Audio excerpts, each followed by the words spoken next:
Hey guys, how's it going? My name is Adam. Today I'm gonna show you how do you play Habbo.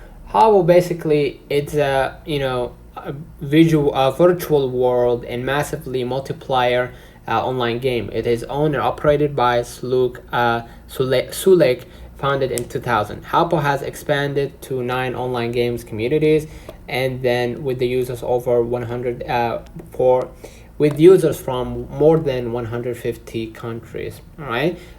Basically, if you want to know how to basically use it, you can use the Hub's main feature.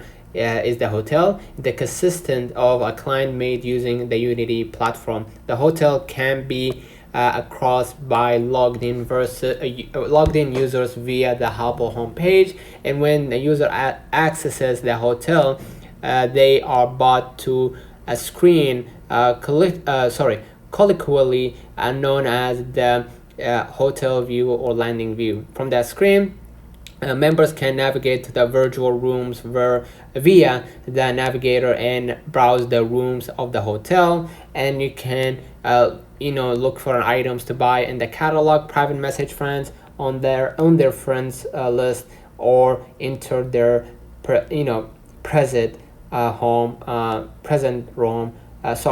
present home room. They have the public rooms and games. The public rooms are rooms which are available to all members, of course, and the most public rooms contains automated bots, non-player characters that shot pre-recorded messages and tips, and can give avatars and drinks and food items. Okay, and guest rooms are special rooms which users can customize with furniture, wallpaper, the end up floor patterns, and these can be purchased with credits. Users can choose from pre-made room blueprint or create their own builders club, and guest rooms can be created for any member can be locked to allow access only to a specific users or password holder. So basically that's it. Let me know in the comments if this video helped you. Don't forget to like and subscribe, and thank you for watching.